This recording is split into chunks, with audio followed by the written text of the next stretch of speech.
नमस्कार. विश्वकथांचे या माझ्या चॅनलवर आपल्या सर्वांचे मनपूर्वक स्वागत.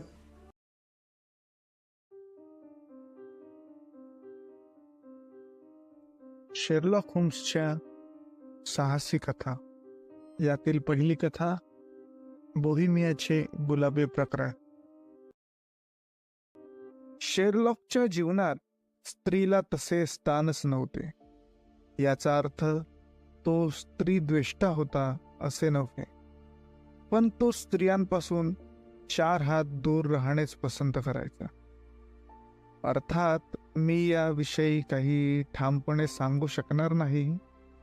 नानाविध शोधांच्या वाटेवर झपाटल्याप्रमाणे शोध घेत राहायचा हाच त्याच्या दृष्टीने जीवनातला खरा आनंद होता. असा आनंदाचा झरा सापडल्यानंतर विवाहाचीच काय, पण इतर कुठल्याच गोष्टीची किंवा व्यक्तीची त्याला कधी गरज वाटली नसावी. त्यामुळे असेल कदाचित, पण कोणीही सोबत नसला तरी त्याला एकटं एकटं वाटत नसे. पण का कुणास ठाऊक, माझे आणि त्याचे सूर चांगले जमले होते अगदी सुरुवातीपासून. तसा मी व्यवसायाने डॉक्टर, पण लग्न होण्यापूर्वीपासून आमची गाढ मैत्री आहे. शेरलॉक होम्स सारखा हिरा माणूस एक मित्र म्हणून लाभणं हे मी माझे भाग्य समजतो. तुम्हाला सांगायचं तर आम्ही दोघांनी आमचे आयुष्य खूपच सौंदर्यपूर्ण रीतीने आणि रसिकतेपणे जगले आहेत. मुख्य म्हणजे आम्ही अजूनही जगत आहोत. आता माझं सोडा, पण शेरलॉकच्या बाबतीत तर हे अगदीच खरे आहे. पण आता त्याच्यात आणि माझ्यात खूपच अंतर पडलंय. माझं लग्न झालं आणि मी माझी डॉक्टरकीची प्रॅक्टिसही वेगाने चालू केली. पण होम्स मात्र अजूनही तसाच आहे. मला तर कधीकधी त्याचा हेवा वाटतो. एकूणच ब्रह्मचर्याचे एक मत्सवाल व सौंदर्यपूर्ण आयुष्य मोठ्या धुंदीत वा शोधात जगायचे. भरपूर वाचन, व्हायोलिन वादन, विविध केसेसचा तासंतास अभ्यास करायचा. आपल्या आवडत्या खुर्चीत एक पाय काहीसावर घेत व त्याला आपल्या हाताने मिठी मारत, तोंडात पाईप ठेवून धुरांच्या वलयाकडे पाहत आपल्या विचारात हरवून जायचा. हा तर शेरलॉकच्या जीवनाचा अविभाज्य भाग होता. वाचताना तब्येतीने विस्कीचा आस्वाद तो घेत असे. अर्थात सोबत संगीत असायचेच. खरं तर होम्सला स्वतःचीच संगत फार आवडायची. मुख्य म्हणजे त्याला स्वतःची सामर्थ्य व मर्यादा यांची उत्तम जाण होती. एकूणच शेरलॉकचे मन विलक्षण चपळ, सावध व जागरूक असायचं. सभोवताली घडणाऱ्या व पुढे घडू पाहणाऱ्या गोष्टींबाबत तो विलक्षण संवेदनशील असतो एवढे मात्र निश्चित. खरे तर याचा अनुभव मी अनेक वेळेला घेतलाय.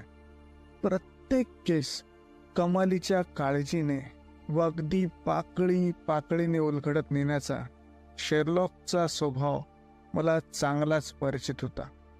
व्यक्तिव्यक्तींच्या परस्पर संबंधाची, संघर्षाची तसेच रोजच्या दिनक्रमाची, सवयी घटनांची त्याची जाण विलक्षण प्रगल्भ होती. शेरलॉक होम्सला वाटणाऱ्या स्त्रीच्या व निसर्गाच्या संवेदनशील गुणग्राहकतेबद्दल मला अनेकदा शंका वाटायची. मला नेहमी वाटायचं की याने हा स्त्रीचा कप्पा अगदीच आपल्यापुरता बंद करून टाकला आहे. खरंच यामागे काही कारण आहे की अर्थात आयरीन ॲडलरचा माझ्या तोंडून नुसता उल्लेख जरी झाला तरी शेरलॉकच्या चेहऱ्यावर एक मिश्किल हसू ये. या स्त्रीचा मात्र तो मोठ्या आदराने उल्लेख करायचा. कुशल, बुद्धिमान अभिनेत्री असा तो तिचा उल्लेख करतो. एकदा तो बोलता बोलता मला म्हणाला की माझ्या संपूर्ण करिअरमध्ये या चालाख स्त्रीच्या अभिनयाने माझ्यावर एक एक क्षणी कधी मात केली हे माझे मलाच कळले नाही. 20 मार्च 1888 ची संध्याकाळ. खरं तर संध्याकाळ बरीच उलटून गेली. मी एका पेशंटच्या व्हिजिटला गेलो होतो आणि घरी परतत होतो. अर्थात पेशंट ही त्याच बाजूचा असल्याने परतताना मला बेकर स्ट्रीटवरून परतावं लागलं. या स्ट्रीटवरून जाताना मात्र माझं मन बरंच हळवं झालं. मला जुने लग्नापूर्वीचे बरोबर घालवलेले दिवस आठवले. खरं तर कित्येक दिवसात आमच्या गप्पा झाल्याच नव्हत्या. हा आता पेपरात त्याने लावलेले शोध, त्याने पकडलेले गुन्हे याविषयी मी ऐकत होतो, पण ते सगळे दुरूनच. आता मात्र माझी पावले तसेच पुढे जाईनात. माझी पावलं शेरलॉकच्या जिन्याकडे वळाली. मी मोठ्या अधीरतेने दारावरची घंटा वाजवली. काही सेकंदातच शेरलॉकने दार उघडले आणि मला पाहताच त्याला विलक्षण आनंद झाला. त्याने माझे मनापासून स्वागत केले आणि मला बसण्याची विनंती केली. लग्न तुला चांगलंच मानवलेलं दिसतंय. तुझ्या चेहऱ्यावरून, शरीरावरून व तुझ्या चालण्यातूनही हे प्रकर्षाने जाणवत आहे. तुझे वजन 7.5 पाऊंडनी वाढलेले असणार. 7.5 नाही, 7 पॉइंट. तुझी प्रॅक्टिसही बऱ्यापैकी चालू आहे. या प्रॅक्टिससाठी तुला बऱ्याच ठिकाणी व्हिजिट द्यायला जावं लागतं. आजही तू इकडच्याच भागात आला होतास. बेकर स्ट्रीटवरून जाताना तुला तुझे जुने दिवस आठवले आणि अगदी बरोबर आहे, मी मध्येच म्हणालो. पण मी व्हिजिटला गेलो होतो हे तुला कसे कळाले? तुझ्या चेहऱ्यावरून व कपड्यावरून मला ते स्पष्ट दिसतंय. तुझ्या अंगाला औषधींचा वास येत आहे. तुझ्या खिशात स्टेथोस्कोप आहे. मुख्य म्हणजे तुला या 3-4 दिवसात बरीच भ्रमंती करावी लागली आहे. तसे दिसतच आहे. तुझे कपडेच ते सांगत आहेत. ते भिजलेले आहेत आणि चिखलाचे डाग तुझ्या कपड्यांवर पडलेले आहेत. तुझ्याकडे कामाला जी मुलगी येते ती गेले 2-3 दिवस न आल्याने तेच कपडे तू पुन्हा पुन्हा घालत आहेस. त्यातली त्रस्तता हे तुझ्या चेहऱ्यावरून मला दिसत आहे. तू तर कमालच केलीस यार. तुझी निरीक्षणे अचूक असतात. मला वाटतं होम्स, ही निरीक्षणे कुशाग्रता तू एखाद्या केससाठी राखून ठेवावीस. अनेकदा काय होतं की आपल्याला अनेक गोष्टी दिसत असतात, पण आपण त्याकडे नीट पाहतच नसतो. म्हणजे तू आतापर्यंत माझ्याकडे शेकडो वेळा आला आहेस, पण तू आत्ता ज्या जिन्याने आलास त्याला किती पायऱ्या आहेत ते तुला सांगता येईल? नाही, त्या दृष्टीने मी कधी विचारच नाही केला. इतकेच कशाला, आपण जिथे राहतो तिथे किती घरे आहेत, कुठल्या प्रकारची झाडे आहेत याकडेही आपले फारसे लक्ष नसते. खरे विचारांच्या हालचालीशिवाय लक्ष द्यायला आपण शिकले पाहिजे वॉटसन. असा तू एखाद्या पेशंटकडे बघून तर पहा. बरं, ते जाऊ दे. आजच्या संध्याकाळच्या डाकने एक पत्र आले आहे. ते पहा आणि नीट मोठ्याने वाच. गुलाबी रंगाचे पत्र होते ते. त्या कागदाचा दर्जा व गुणवत्ता ही वाखाण्याजोगाचा होता. मी पत्र वाचायला सुरुवात केली. आज रात्री 7:45 तुम्हाला एक सद्ग्रस्त भेटायला येतील. गुप्त पण कमालीच्या महत्वाच्या कामासाठी आपली भेट आवश्यक आहे. युरोपातील राजघराण्यात आपले चांगले नाव आहे. त्या नावाला आपण जागाल अशी आशा वाटते. आपल्याला दिलेल्या वेळात एक गृहस्थ आपल्याला भेटतील. कदाचित ते बुरख्यात असतील. आपण त्याबद्दल गैरसमज करून घेऊ नये. काय रहस्य आहे होम्स? अंगाने मोठ्या लोकांच्या तितक्याच गोपनीय काही गोष्टी असतात, त्या आतल्या आत मिटवाव्या लागतात. कारण ही लोक इतकी प्रतिष्ठित असतात की त्यांना प्रत्यक्ष लोकप्रवाहात शिरताच येत नाही. तू म्हणतो आहेस ते खरे आहे. पत्र लिहिणारा खानदानी व अतिशय श्रीमंत असावा. विलक्षण शिष्टाचार पाळणारा तो दिसतो. पत्रावरच्या वॉटरमार्कवरून एक लक्षात येते की हे पत्र या देशाबाहेरचे आहे. बोहेमियाच्या एग्रिया राज्यातील हे पत्र असावे. जर्मन भाषिक प्रभाव या पत्रावरून जाणवतो. त्याच वेळी एक घोडागाडी थांबण्याचा आवाज आला. शेरलॉकने खिडकीपाशी जाऊन पाहणी केली. घोडागाडी भलतीच देखणी व खानदानी वाटते. हे गृहस्थ खूपच श्रीमंत असावे. वॉटसन, या प्रकरणात जी मदत घ्यायला मला आवडेल. मुख्य म्हणजे या प्रकरणात आपल्याला मानधनही खूप मिळेल अशी आशा वाटते. मी इथे असलेलं त्या व्यक्तीला चालेल का? त्याला चालवून घ्यावं लागेल. तेवढ्यात दारावरची घंटा वाजली. हंस म्हणाला, आत या, या या बसा. ती व्यक्ती आत आली. 6-6.5 फुटाच्या उंचीची ती व्यक्ती असावी. त्या व्यक्तीने एखाद्या स्त्रीप्रमाणे बुरखा घातलेला होता. रुबाबदार व्यक्तिमत्व होते ते. वरून तरी खानदानी व श्रीमंत वाटत होते. कोटाची सोनेरी बटणे, उंच टाचेचे टोकदार बूट आणि हातात सोनेरी मुठेची काठी. त्याने आपल्या चेहऱ्यावरचा बुरखा बाजूला केला. माझे पत्र तुम्हाला मिळाले असेल. त्या गृहस्थाने एकवर माझ्याकडे संशयाने पाहिले. त्याच्या कपाळावर आडी आली. तेव्हा शेरलॉक त्याला म्हणाला, तुम्ही याची मुळीच काळजी करू नका. हे पेशाने डॉक्टर आहे आणि आपल्या शोधात मला त्यांची चांगलीच मदत होणार आहे. तुम्ही निश्चिंत राहा. ती व्यक्ती हळुवारपणे व ठाम शब्दात बोलू लागली. मी सांगतो ते अतिशय महत्वाचे आहे. किमान 2 वर्षे तरी तुम्हाला त्याची गुप्तता पाळायलाच हवी. कारण 2 वर्षानंतर त्याला फारसं महत्व असणार नाही. शेरलॉक त्यांना म्हणाला, तुम्ही आता तो बुरखा तात्पुरता काढला तरी हरकत नाही. पण जे काही असेल ते मला मन मोकळ्यापणे सांगा. म्हणजे मी तुम्हाला निश्चित मदत करू शकेल. या प्रकरणाचा संबंध बोहेमियाच्या राजघराण्याशी आहे. मला याची कल्पना आहे महाराज. तेव्हा महाराजांनी जास्त वेळ न घालवता मोकळेपणाने बोलावे. शेरलॉकच्या या उद्गारावर राजे ताडकन उठून उभे राहिले आणि खालच्या आवाजात म्हणाले, होम्स, तुम्ही तर अगदी अचूकपणाने ओळखले. आम्हीच बोहेमियाचे राजे आहोत. एक क्षण राजे गप्प बसले. मग हळुवार आवाजात म्हणाले, मी एका विलक्षण व नाजूक गुलाबी प्रकरणात अडकलो आहे. बरं, कोणावर विश्वास टाकून तुमच्याकडे पाठवावं तरी माझी पंचायत होती. म्हणून प्रत्यक्ष स्वतःच तुमच्याकडे आलो. कारण असंच तुम्ही केलं असतं.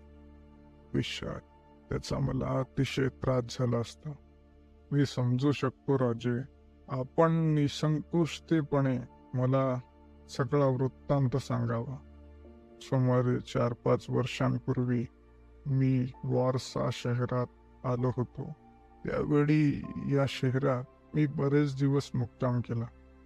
या काळात ॲडलर आयरेन या स्त्रीशी माझा विशेष परिचय झाला. शेरलॉक ताडकन आपल्या जागेवरून उठला आणि शेल्फकडे वळाला.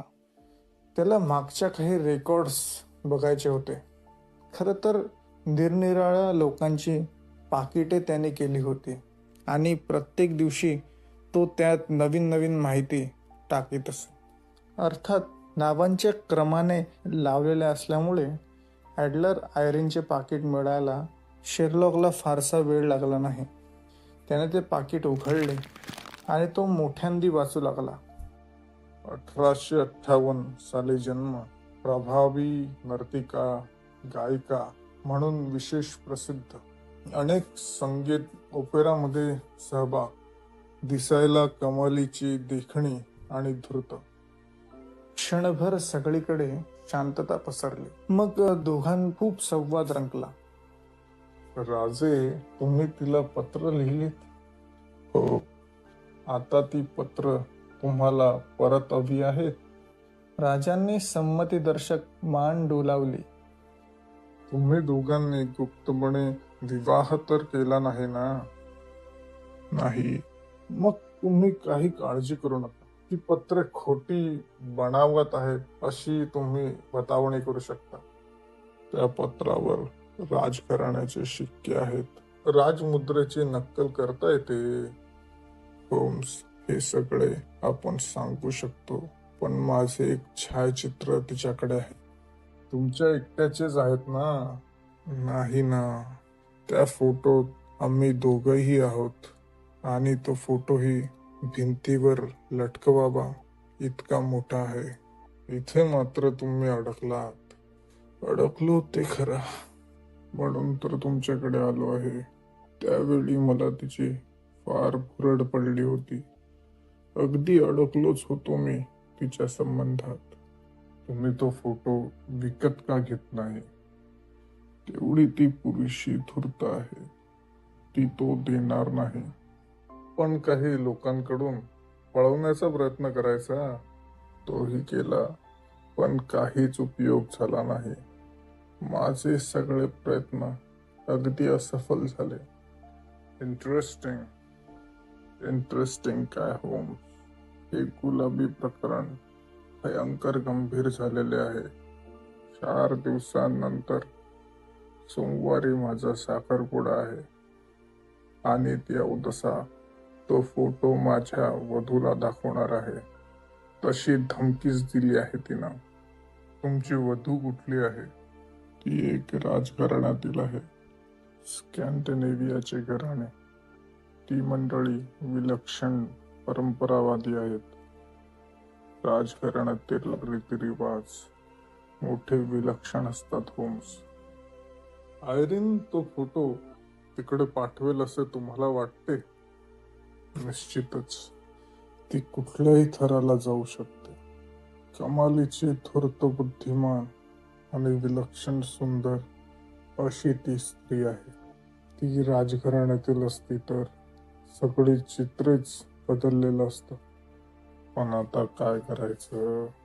काहीही करून तो फोटो आपल्याला मिळवावाच लागेल. मी खूप प्रयत्न केले, पण माझे सगळे प्रयत्न फसले. आता माझी सगळी भिस्त तुमच्यावरच आहे. तुम्ही म्हणाल तेवढी रक्कम म्हणजेच मानधन मी द्यायला तयार आहे होम्स. पण मला तो फोटो कुठल्याही परिस्थितीत मिळवून द्या. असं म्हणत त्या गृहस्थाने पोटाच्या खिशातून एक थैली काढली आणि शेरलॉकच्या हातात दिली. ही आगाऊ रक्कम म्हणून राहू द्या होम्स. बाकी रक्कम मी नंतर देईल. या 300 सुवर्ण मुद्रा आहेत आणि 700 पाऊंडांच्या नोटा आहेत, असे त्यांनी सांगितले. आयरिन ॲडलरचा सध्याचा पत्ता Briony Lodge, Serpentine Avenue, Saint John Wood. दुसऱ्या क्षणी राजे निघून गेले. मी त्यांच्या पाठमोऱ्या आकृतीकडे पाहतच राहिलो. काही वेळाने घोडागाडीचा आवाज चालू झाला आणि मग हळूहळू कमी कमी होत गेला. होम्स आपल्या खिडकीतून रस्त्यावर पाहत होता. ती घोडागाडी अगदी दिसेनाशी झाल्यावर त्याने माझ्याकडे मान वळवली आणि म्हणाला, वॉटसन, तू आता गेलास तरी चालेल, पण उद्या दुपारी 3 वाजता माझ्याकडे ये. त्यावेळी आपण सविस्तर या प्रकरणावर चर्चा करूया. दुपारी बरोबर 3 वाजता मी होम्सकडे गेलो. पण होम्स अजून घरी परतलेला नव्हता. सकाळीच तो कुठेतरी बाहेर गेला असून अजूनही परतलेला नाहीये. हे हडसन बाईंनी मला सांगितलंय. खरं तर बरेच दिवसांनी मी शेरलॉकच्या केसमध्ये रस घेत होतो. तेवढ्यात एक केस पिंजरलेला अतिशय दणकट माणूस आत शिरला. त्याचे कल्ले वाढलेले होते. त्याची चालायची ढब अगदीच वेगळी होती. अर्थात शेरलॉक बरोबर राहून माझी नजर चांगलीच तयार झाली होती. तो गृहस्थ घाईने आतल्या खोलीत गेला. हा होम्स आहे हे मी क्षणात ओळखलं. कमालीची तीक्ष्ण निरीक्षण शक्ती, अवधानकुलता, बिनतोड तर्क विचारसरणी, तसेच गुन्ह्याच्या स्वरूपानुसार आपल्या शोध रस्त्यात हवे ते बदल करायची तयारी होम्सची होती. आता आजचे उदाहरण बघा ना. होम्सने अगदी कसलेल्या नटाप्रमाणे वेषांतर केले होते. काही मिनिटातच होम्स कपडे बदलून माझ्या समोर आला आणि त्याने आपला पाईप पेटवला. पण यावेळी तो विचारमग्न नव्हता. त्याला कसले तरी हसू येत होते. एक क्षणी तर तो खळखळून हसायला लागला आणि मला म्हणाला, काय झालं असेल ओळख? मी म्हणालो, तू नेहमीप्रमाणे आयरिन ॲडलरवर नजर ठेवलेली असणार. अगदी बरोबर, पण त्याचा शेवट मात्र वेगळा झाला. म्हणजे? मी आयरिन ॲडलर जिथे राहते त्या लॉजवर गेलो होतो. ती खालच्या मजल्यावर राहते. सकाळी मी एका घरगड्याच्या वेशात गेलो होतो. हे ब्राउनी लॉज दुमजली आहे. त्याचे एक वैशिष्ट्य म्हणजे त्याचे एक प्रवेशद्वार रस्त्याच्या दिशेने आहे. फुटपाथही लागूनच आहे. मी गेलो तेव्हा ॲडलरच्या रूमला कुलूप होते. मी त्या घराचं निरीक्षण केलं. खिडकीतून ना? अगदी बरोबर वॉटसन. रस्त्यालगतची बाहेरची खोली, त्याच्या शेजारी एक छोटासा पॅसेज आणि लगतच एक जिना. मी त्या घराभोवती 3-4 फेऱ्या मारल्या. मागच्या बाजूला एक बाग आहे. मग तू आसपासचा परिसर चाळून काढलास? ह्या बात आहे, तू अचूक ओळखलंस. तसा चौकाचा तो शेवट असल्याने तिथे घोड्यांचे तबेले खूप आहेत. तिथे घोड्यांना खरारा करण्याचे काम चाललेले असते. खरं तर माझे कपडे इतके मळलेले होते की मी त्यांच्यात सहज मिसळून गेलो आणि त्यांना आपल्या परीने मदत करीत राहिलो. खरं तर समाजाने नडल्या गेलेल्या व्यक्तीत खरी माणुसकी वसलेली असते. त्यांनी मला तंबाखू दिली, थोडीशी दारूही ऑफर केली, पण मी ती नाकारली. मुख्य म्हणजे माझ्या कामाबद्दल मला पैसेही दिले. खरे या गाडी चालकांना सगळी माहिती असते. वॉटसन, तुला आश्चर्य वाटेल, पण आपल्यापेक्षा त्यांची निरीक्षण शक्ती केवळ अफलातून असते. मी मुद्दाम त्यांच्याशी बोलत राहिलो. खरं तर मी मुद्दामच आयरिनचा विषय काढला. तेव्हा तिथला एक जण म्हणाला, फारच देखणी बाई आहे ती. नुसतं बघत राहावंसं वाटतं तिच्याकडे. तसा तिचा काही त्रास नाही, पण आपल्या भोवती ती कोणालाच फिरकू देत नाही. तिचे कुठे कुठे गाण्याचे कार्यक्रम असतात. ती संध्याकाळी 5 वाजता बाहेर पडते आणि बरोबर 7च्या सुमारास परत येते. हा, आता कार्यक्रम असेल तरच या वेळापत्रकात बदल होतो, अन्यथा नाही. गॉडफ्रे नॉर्टन नावाचा एक रुबाबदार माणूस तिच्याबरोबर कायम असतो. हा माणूस वकील आहे. होम्स, तुला तुझ्या घरातील कागदपत्रांपेक्षा अधिक माहिती मिळाली की? मानायलाच पाहिजे तुला. मघाशी तू त्या ड्रेसमध्ये आलास तेव्हा मी तुला ओळखलंच नाही. तुझ्या धैर्याला मानावं लागेल. खरं तर तू नाटकातच काम करायला हवं होतं. कदाचित ह्यापेक्षा तुझे अधिक नाव झाले असते. माझ्या या वाक्यावर आम्ही दोघे मनमुराद हसलो.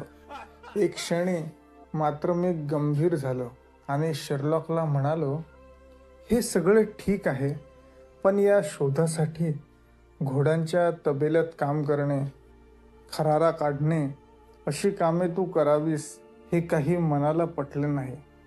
वॉटसन, चुकतोस तू. अरे, तिथंच तर खरं जीवन आहे. आपल्या वाटेला जे जीवन आले ते विना तक्रार ते माणसं जगत असतात. आपण ते जीवन एक दिवस जगलो तर जीवन फार जवळून पाहता येतं वॉटसन. एखादा असाध्य रोग झालेला आणि काही तासांचा किंवा दिवसांचा सोबती असलेला रोगी तुला नाही का अंतर्भूत करीत वॉटसन. तसंच आहे हे. या जीवनाला साक्षात इतक्या जवळून पाहण्याचे मला भाग्य लाभलं आहे. हे काही कमी आहे? पण त्यांच्यातील जागी असलेली माणुसकी त्यांच्या सहवासात मला लाभली. इतकंच नव्हे तर जीवनातील जागेपणही त्यांनीच मला शिकवले. त्या लोकांनी मला आयरिन ॲडलर विषयी हवी ती माहिती अगदी सहज पुरवली. तुला काय वाटतं या केसबद्दल वॉटसन? गॉडफ्रे नॉर्टर हा या नव्या गुलाबी प्रकरणाचा प्रमुख सूत्रधार असावा. नॉर्टर हा वकील आहे. नॉर्टरचे आणि तिचे संबंध हे खरंच आहेत की ती केवळ आशील आहे त्याची, की त्या प्रकरणातून वाचण्यासाठी तिनं तिचा आश्रय घेतला आहे. या दोघांच्या संबंधांवर या केसची सगळी गुंतागुंत अवलंबून आहे. प्रथमच तू नेमकीप्रमाणे बोलत आहे. मला वाटतं लग्नानंतर तुझी बुद्धी भ्रष्ट झाली की काय? उलट ती तेज होते. क्षणभर थांबून मी म्हणालो, पुढे काय झाले ते तू सांगितलंच नाहीस. आपण बोलत भलत्याच गोष्टीकडे वळालो. वॉटसन, मी तिच्या खोलीकडे पाळत ठेवत असताना एक घोडागाडी तिथे थांबली. त्यातून एक काळसर वर्णाचा रुबाबदार माणूस खाली उतरला. गाडीवाल्याशी तो बोलला. बहुधा त्याने त्याला थांबायला सांगितले असावे. झपझप पावलं टाकीत तो आत गेला. तो नॉर्टन असावा आणि जवळजवळ अर्धा तास आत होता. तिथे दिवाणखान्यात सारख्या फेऱ्या मारत होता. अचानक तो बाहेर आला आणि त्याने आपल्या खिशातून घड्याळ काढले आणि गाडीवाल्याला म्हणाला, प्रथम आपल्याला रिजेंट स्ट्रीटला जायचे आहे आणि मग सेंट मोनिका चर्चमध्ये. 20 मिनिटात तू जर मला सोडलंस तर मी तुला चांगले बक्षीस देईन. दुसऱ्या क्षणी घोडागाडी भरधाव वेगात सुटली. बक्षिसाचा लोभ घोड्यांच्या पाठीवर होत होता. मनात आलं याचा पाठलाग करावा का? मी विचारात असताना आणखी एक घोडागाडी त्या लॉजपाशी थांबली. अतिशय वेगाने आतून आयरिन बाहेर आली आणि बग्गीत बसली. ती गाडीवाल्याला म्हणाली, मोनिका चर्च, 20 मिनिटात सोडलंस तर तुला चांगले बक्षीस देईल मी. तेच शब्द आणि तीच कृती. मी मात्र ही संधी सोडायची नाही हे ठरवलं. मागून एक घोडागाडी येत होती. मी त्यात झपकन शिरलो आणि घोडागाडीवाल्याला म्हणालो, मोनिका चर्च 20 मिनिटात जर तू मला घेऊन गेलास तर मी तुला मोठे बक्षीस देईल. खरं तर तो घोडागाडीवाला मला घेऊन जायला तयार नव्हता, कारण तसा माझा ड्रेसच होता. पण नाईलाजाने तो तयार झाला. आयरिनच्या गाडीनंतर माझी गाडी काही क्षणातच सेंट मोनिका चर्चला पोहोचली. काही वेळ मी तिथेच थांबलो. मग मनात काय आलं कुणास ठाऊक, मी आत चर्चमध्ये गेलो. आज चर्च रिकामच होतं. फक्त आयरिन, नॉर्टर आणि फादर तिघच होते. मला पाहताच फादरने हातानेच मला जवळ यायची खूण केली. येस फादर, काय करू मी? अरे, अगदी वेळेवर आलास तू. आयरिन आणि नॉर्टरच्या लग्नाचा तू साक्षीदार आहेस. इथे सही कर बरं. मी क्षणभर गोंधळलो. आयरिनने माझ्याकडे पाहत एक गोड स्मित केले आणि नॉर्टननेही माझ्याशी हस्तांदोलन केले. मी नकळत त्या प्रवाहात ओढलो गेलो. मी त्यांना हवी तशी सही केली. आयरीनने मला एक सोन्याचं नाणं भेट दिलं. आता काय? काय होणार वॉटसन, सगळ्याचाच पचका झालाय. वॉटसन, माझी तर मतीच गुंग झाली आहे. लग्न झाल्यावर ते दोघे चर्चच्या बाहेर आले. नॉर्टन एका घोडागाडीतून बाहेर एका बाजूला गेला. बहुधा तो कोर्टला गेला असावा. ॲडलर ही परतीला लागली. ती पुन्हा त्या लॉजवर परतली. मग काय, माझी तर मतीच गुंग झाली होती. आतापर्यंतचा सगळा प्लॅन फिसकटलेला होता. आम्ही दोघे नसतेच काही काळ तसेच बसून राहिलो. तेवढ्यात हडसनबाईंनी नाश्ता आणला. शिरलॉक जणू काही त्याचीच वाट पाहत होता. त्याने भरपेट त्यावर ताव मारला. मला तशी फारशी भूक नसल्याने मी नुसताच बसून होतो. होम्सचे सगळे हावभाव पाहत होतो. प्लॅन फिसकटल्याने होम्स काहीसा निराश झाला होता. मला वाटतं असं प्रथमच घडत होतं. एक क्षणी तो माझ्याकडे वळाला आणि मला म्हणाला, आता पुन्हा नव्याने विचार करावा लागेल. म्हणजे? वॉटसन, आता मला वेळ वाया घालून चालणार नाही. आता रात्र आणि दिवस काम करावं लागणार आहे. मी आहे तुझ्याबरोबर होम्स.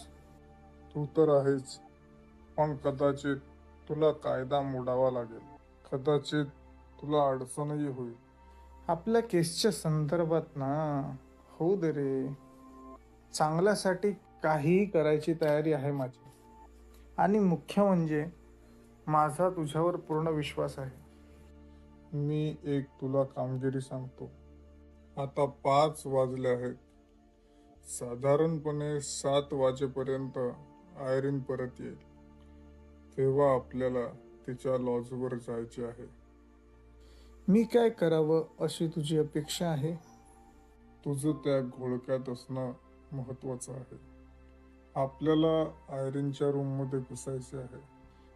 अर्थात ते करण्यासाठी काय करावं लागेल मला माहीत नाही, पण माझ्या डोक्यात काही पुसटशी कल्पना आहे.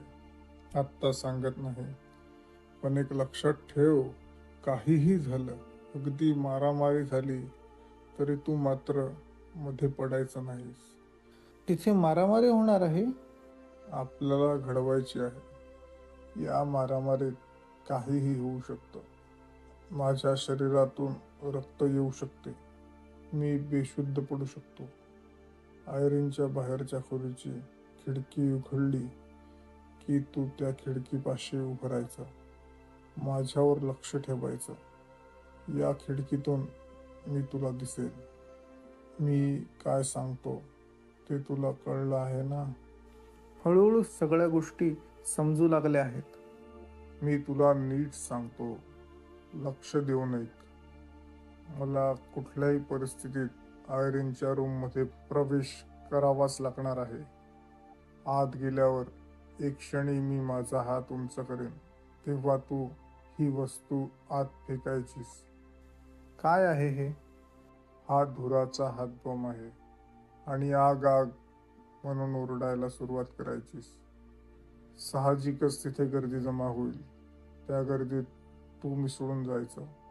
मग एक क्षणी तू पुढे फुटपाथावर थांब. साधारणपणे 10 ते 15 मिनिटात मी तिथे येईन. असं म्हणून शिरलॉक झपकन आत गेला आणि काही क्षणातच बाहेर आला. पण तो जो बाहेर आला त्याला मी प्रथम ओळखलंच नाही, कारण तो फादरच्या वेशात होता. शिरलॉक त्या वेशात अगदीच गरीब बिचारा वाटत होता. त्याचा तो नाकावरचा चष्मा काहीसा खाली सरकत होता. मला तर हसूच येत होतं. Holmes, are you simply great. अरे मी सुद्धा तुला फादरच समजलो. आता मी वाटेन ना सगळ्यांना फादर आहे म्हणून. अर्थातच, पण अत्यंत गबाळा फादर. होम्स, हे ड्रेस अत्यंत ढगाळ आहेत. आता आहे त्यातच आपल्याला भागवावे लागणार आहे. मी मगाशी म्हटलं तसं तू आता ही गुप्तहेरी सोडून अभिनयाच्या प्रांगणात शिरावं असं वाटतं मला. ही केस जर आपल्या हातून निसटली तर आपल्याला बहुधा तेच करावे लागेल. डोंट वरी होम्स, अखेर जय आपलाच होणार. तू मला खोटा दिलासा देऊ नकोस. क्षणभर होम्स गप्प झाला. त्याने आपला पाईप पेटवला. मग एक क्षणी तो म्हणाला, आयरिनच्या विवाहामुळे एक गोष्ट सोपी झाली आहे. राजे साहेबांबरोबरचा फोटो नार्टरच्या हातात लागू नये असंच आयरिनला वाटत असणार. तर दुसऱ्या बाजूला हा फोटो आपल्या भावी वधूच्या हातात जाऊ नये असे महाराजांना वाटत असणार. आपण बोलत काय बसलो आहोत? चल, 6:30 झाले. आपल्याला निघायला हवं. आयरिन साधारणपणे 7 पर्यंत रूमवर परतते. काही वेळात आम्ही आयरिनच्या ब्राउनी लॉजपाशी गेलो. आयरिन अजूनपर्यंत आली नव्हती.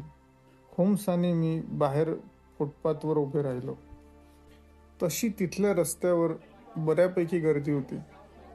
पलीकडे झाडापाशी घोडागाडी उभी होती आणि घोडेवाल्याशी 3-4 जण बोलत बसले होते. काही लोक अगदी भणंगावस्थेतील होती. अशा लोकात होम्स वावरलेला होता. हे पाहून मला फार नवल वाटलं. एक क्षणी होम्स म्हणाला, वॉटसन, आयरिनने तो फोटो कुठे ठेवला असेल असे तुला वाटते? होम्स, एकतर तो फोटो मोठा आहे. असा फोटो ती त्या नार्टरपासून नक्कीच लपवून ठेवलेला असणार. आपले सगळे पत्ते ते उघडे करणे शक्य नाही. वॉटसन, या 2-3 दिवसात आयरिन त्या फोटोचा उपयोग करणार आहे. याचाच अर्थ तो फोटो तिच्याकडे असणार. महाराजांनी फोटो मिळवण्यासाठी तिच्या घरी चोरही पाठवले होते, पण त्या चोरांनाही मात्र फोटो मिळाला नाही. मग होम्स, तो फोटो मिळणार कसा? मी तुला नक्की सांगतो, आयरिनच मला तो फोटो दाखवणार. तुला खात्री वाटते? तेवढ्यात एक घोडागाडी त्या लॉजपाशी थांबली. त्या झाडापाशी उभा असलेला घोळका त्या गाडीपाशी थांबला. त्यातील एकाने पुढे जाऊन त्या घोडागाडीचा दरवाजा उघडला. बहुधा त्याला आयरिनकडून काही बक्षिसे हवी असावी. तेवढ्यात दुसऱ्या एका माणसाने दरवाजा उघडला आणि त्या धोकातच जोरदार जुंपली. काही सेकंदातच लोक एकत्र जमले. आदरचा वेश घातलेला होम्स तिथे गेला आणि त्या दोघांच्या भांडणात पडला. काहीशी धक्काबुक्कीही झाली. आयरिनलाही एकाचा धक्का बसला. होम्स मध्ये पडला, पण कोणीतरी त्याच्या चेहऱ्यावर ठोसा लगावला आणि सगळं प्रकरण फारच चिघळलं. सगळीकडे गोंधळ सुरू झाला. होम्सला कोणीतरी ठोसा मारल्यामुळे त्याचा चेहरा रक्ताने लाल झाला. मी बाजूच्या फुटपाथवरून सगळी मारामारी पाहत होतो, पण पाहण्यापलीकडे मी काहीच करू शकत नव्हतो, कारण तशी होम्सची ऑर्डर होती. कोणाला तरी त्या फादरची दया आली. खुद्द आयरिनच्या चेहऱ्यावर वेदना दिसत होती. कोणीतरी म्हटलं की याला डॉक्टरकडे न्यायला हवं. मग आयरिनच म्हणाली की याला आत माझ्या बाहेरच्या खोलीत घेऊन या. होम्स धडपडत आयरिनबरोबर आत गेला. त्याच्या चेहऱ्यावरून रक्त टिपकत होते आणि फादरच्या त्या पांढऱ्या कपड्यांवर बरेच रक्ताचे डाग पडले होते. होम्सने स्वतःला गुदमरत असण्याचा अभिनय केला. आयरिनने तिथल्या एका नोकराला खिडक्या उघडण्यास सांगितले. होम्सने त्याच वेळी मला हात वर करून इशारा दिला. मी माझ्या हातातले ते धुराचे नळकांडे आत टाकले आणि आग आग असे ओरडायला सुरुवात केली. सगळीकडे धावपळ सुरू झाली. आयरिनही एका ठिकाणी धावली. अर्थात होमचे लक्ष होतेच. त्याने काळजीपूर्वक सगळ्या गोष्टी पाहून घेतल्या. काही वेळातच होम्स बाहेर आला आणि म्हणाला, वॉटसन, तू फारच सुंदर काम केलंस. होम्स, फोटो मिळाला का?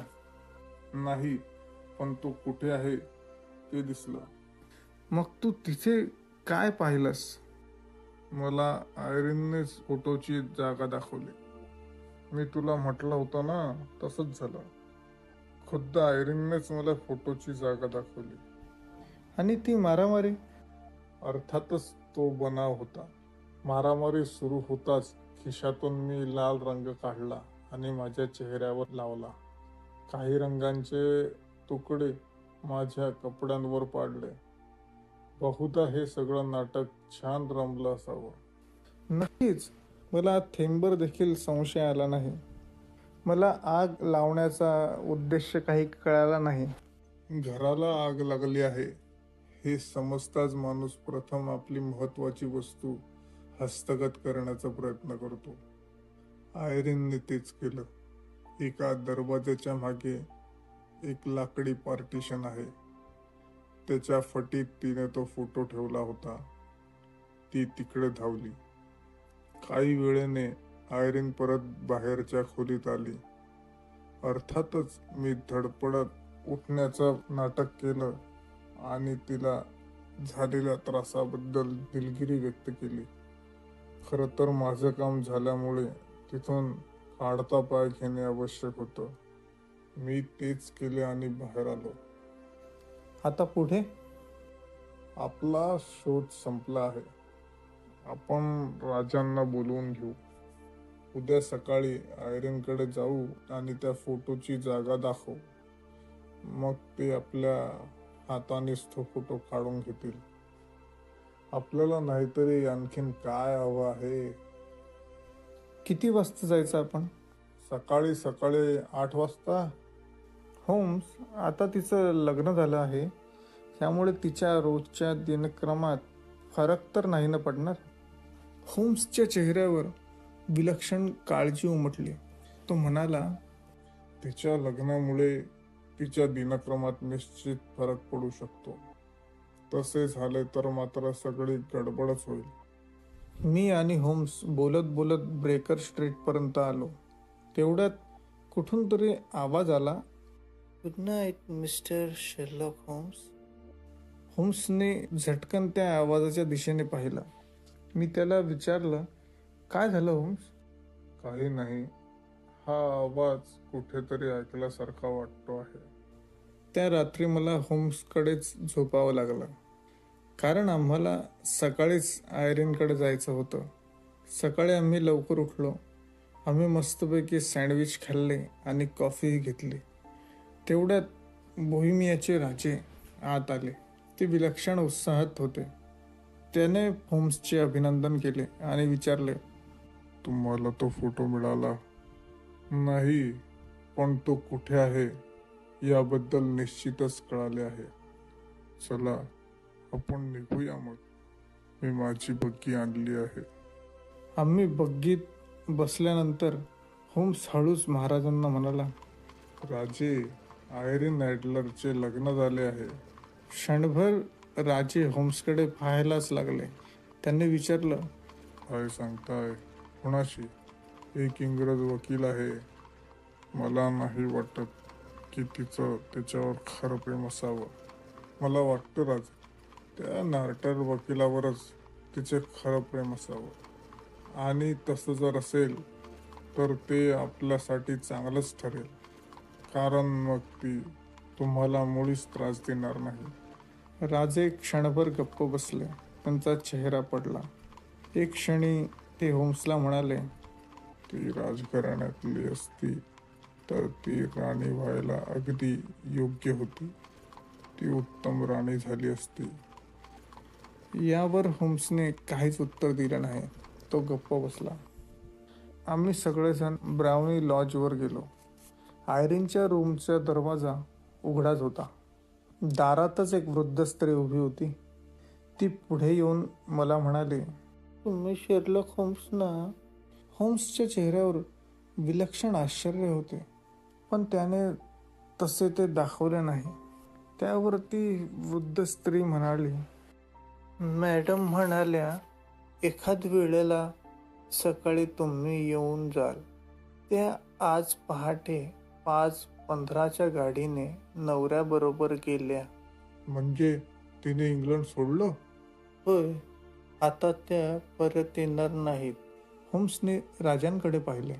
राजे म्हणाले, आपल्याला हवे असलेले कागद, सगळंच काही संपलं होम्स. आपण बघूया. असं म्हणत मी त्या दारामागच्या फटीकडे गेलो. तिथली फट उचकटली. तिथे एका मोठ्या फोटोचं पाकिट होतं. त्या पाकिटावर लिहिलेलं होतं शेरलॉक होम्स. त्यात एक पत्र होते आणि एक फोटोही. शेरलॉक होम्सने ते पत्र घाईने उघडलं आणि तो मोठ्यांदा वाचू लागला. प्रिय शेरलॉक होम्स, तुमच्या चातुर्याला दाद दिलीच पाहिजे. तुमच्या नाटकाला मी प्रथम अगदी सहज फसले.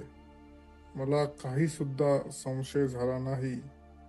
खरं तर मला अगोदरच तुमच्याविषयी कळालं होतं.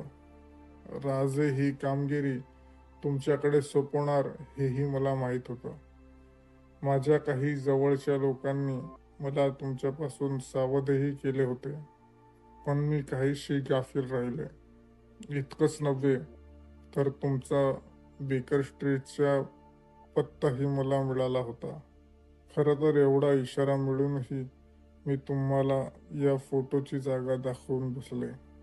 तुम्ही फादरच्या वेशात आला होतात. मला जरा सुद्धा संशय झाला नाही. उलट तुम्हाला मारहाण झाल्याबद्दल मला दयाच आली. तुमची धुरांची कल्पनाही मात्र भन्नाट होती. मी माझ्या इथल्या नोकराला तुमच्यावर नजर ठेवायला सांगितले होते. मग मात्र माझा संशय बळावला.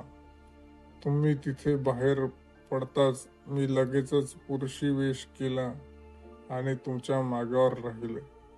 तुम्ही बेकर स्ट्रीटवर उतरला तेव्हाच माझी खात्री पटली. आता इतक्या दूर आल्यानंतर तुम्हाला गुड नाईट म्हटल्याशिवाय कसं जायचं हे कळेना. मी तुम्हाला गुड नाईट केलंच. तुमच्या हातात हे पत्र पडेल तेव्हा मी शहरातून बाहेर पडलेली असेन. मी पुन्हा येणार याची खात्री होतीच, म्हणूनच तुमच्यासाठी हे पत्र. राजांपेक्षा चांगली व्यक्ती माझ्या जीवनात आली आहे. मुख्य म्हणजे या व्यक्तीशी माझे सूर चांगले जुळले आहेत. आता महाराजांच्या वैयक्तिक आयुष्याशी मला काही घेणं देणं नाही, पण शेवटी ते राजे आहेत, लहरी आहेत. भविष्यकाळात त्यांची लहर फिरू शकते. ती लहर फिरू नये म्हणून तो फोटो मी सोबत घेऊन जात आहे. त्या फोटोच्या बदली मी माझा एकटीचा फोटो ठेवून जात आहे. तो तुमच्या महाराजांना हवा असेल तर बघा. आपली आयरीन नार्टर उर्फ ॲडलर. ते पत्र वाचून महाराज विलक्षण सुन्न झाले. पण क्षणभरातच मग हसत हसत होम्सला म्हणाले, जे झाले ते बरे झाले. आयरीन शब्दाला पक्की आहे. हे गुलाबी प्रकरण तिच्याकडे सुरक्षित राहील. अगदी नार्टनना सुद्धा कळणार नाही. होम्स, तुम्ही फोटो मिळवण्यात यशस्वी झाला नाहीत, पण माझ्यावरचे संकट मात्र तुम्ही टाळले. याबद्दल मी काय देऊ तुम्हाला? राजे, हा आयरीनचा फोटो तुम्ही मला द्या. बाकी काहीच नको. राजांनी तो फोटो शेरलॉकला दिला. आम्ही दोघांनी अभिवादन केलं. दुसऱ्या क्षणी ते बग्गीत बसून निघून गेले. शेरलॉक हातातल्या आयरीनच्या फोटोकडे विस्फारलेल्या नजरेने पाहत होता. त्याने तिला मनोमत दाद दिली. पुढे जेव्हा जेव्हा तिचा संवादात उल्लेख यायचा तेव्हा होम्स तिचा मोठ्या आदराने उच्चार करायचा. आशा करतो की माझे व्हिडिओ तुम्ही पसंत करत असाल. माझा उत्साह वाढवण्यासाठी आणि मला प्रोत्साहित करण्यासाठी व्हिडिओला लाईक करा आणि सबस्क्राईब करायला विसरू नका. आणि व्हिडिओ आपल्या मित्रपरिवारांना आणि आपल्या नातेवाईकांना शेअर करायला विसरू नका. धन्यवाद.